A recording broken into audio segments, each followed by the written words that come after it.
joining us on the broadcast is defense expert Major Mohammed Ali Shah. Good morning, sir, and thank you for joining us on NewsX. As I stated earlier, it seems that this war is just continuing on. It's almost going to touch a month. What do you make of these latest developments?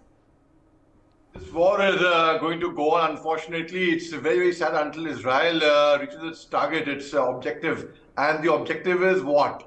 Is to kill the innocent civilians? No. The objective is to finish Hamas completely. And now the foot soldiers of Hamas are present there in Gaza, but their commanders, their leaders, their directors, the generals are all sitting abroad in different countries. So it's very important to actually finish that from the top. Now, when you rightly said that, Israel intercepted a few rockets coming in their direction, that they have the Iron Dome, which is a very, very high-tech equipment.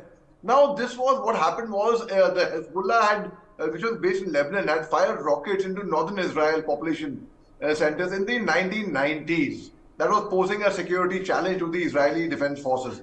So the Israeli Defense Forces, they floated the idea of its own short-range anti-missile system.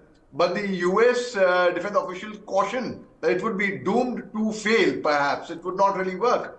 Now in 2004, this idea of the Iron Dome gained momentum, and the installation by Brigadier General Daniel Gold as the head of the Research and Development Bureau of the Israeli Defense Forces. And the idea took off. Now it's designed to intercept and destroy short-range trajectory, which would take them to Israel, to populate area from 4 to 70 kilometers, that's about 2 to 43 miles. And from 2011 to 2021, the United States contributed a total of $1.6 billion to the Iron Dome system, with another $1 billion approved by the US Congress in 2022. Now, the Iron Dome was declared operational and initially deployed on 27 March 2011 near Beersheba. This was on 7th April 2011, if I remember the date correct. The system successfully intercepted a rocket launch from Gaza for the first time. And on 10th March 2012, the Jerusalem Post reported, I remember reading that report very clearly, that the system shot down 90% of rockets launched from Gaza that would have landed in the populated areas. Now, in late 2012, Israel said it hoped to increase the range of Iron Dome's interceptions from a maximum of 70 to 250 kilometers, that's about 43 to 155 miles, and make it more versatile so that it could intercept rockets coming from two directions simultaneously. Together they're coming. Now, in November 2012, interestingly, the official statement indicated that it had intercepted over 400 rockets. By late October 2014, the Iron Dome system had intercepted over 1,200 rockets. Now, in addition to their land-based deployment, it was reported in 2017 that the Iron Dome batteries would in future be deployed at sea. Now, to protect the offshore gas platforms in conjunction with the Israel's Barak 8 missile system. Now, a lot of people will wonder that on 7th October, when Hamas attacked Israel, despite Israel having such high-tech equipment, how could so many rockets penetrate into Israel? About 7,000 to 8,000 rockets. Initially, there was reporting of 5,000 rockets in 20 minutes, and they came within a few hours, within a few minutes rather. Now, let me explain this logically. What happened was, the Iron Dome system was very much prevalent there. Now, it was the rockets came with so much of velocity, in so much of magnitude, that they did manage to intercept. It's not that they did not intercept, they did manage to intercept, but the velocity was so high that even if they were intercepting about, say, 75% of the rockets, the rest 25% which were not intercepted, those were the rockets which were reported. That's like magnitude 6,000, 7,000, 8,000. So you can imagine the magnitude of firing Hamas had done on Israel on 7th October. Now, Israel has full right to finish Hamas.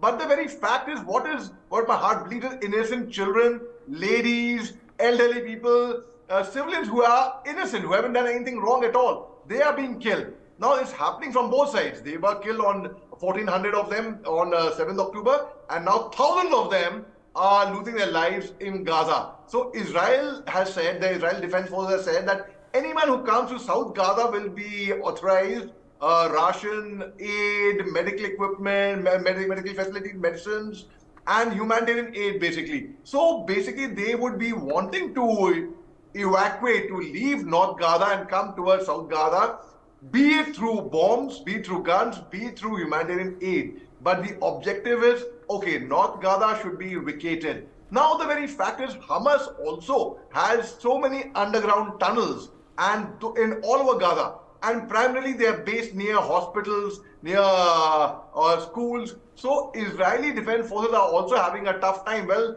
it's very easy to bombard a certain place and have collateral damage over there. But at the same time, the soldier is not a professional killer. The soldier has to defend his motherland. The soldier has to preempt anyone that could be a possible threat. A soldier fights not because he hates what's in front of him. A soldier fights because he loves the ones who he is protecting, who are behind him. So the soldier puts in his life at stake. But the sad part is, this is war has been going on for about 100 years, I would say. Right? You take it from mid-19th century to late 19th century to mid-20th century to 1917, and then further on 1947 to 1949, and then further on to 1967 when there was a Six-Day War, and then in 1979 the UN also tried to intervene. And there were a lot of accords, like Oslo Accord is there, the two-state solution is there. There are different pacts that have been signed. But unfortunately, till today, no solution has been met with. India stands for the two-state solution. That's okay for humanity, for peace. And at one side, if our Prime Minister had tweeted, he had tweeted that we are against the terrorist attack that took place, and in that terrorist attack, we stand with Israel, which was misinterpreted by a lot of people. He took out two very, very sensible tweets, rather, in fact, I would say.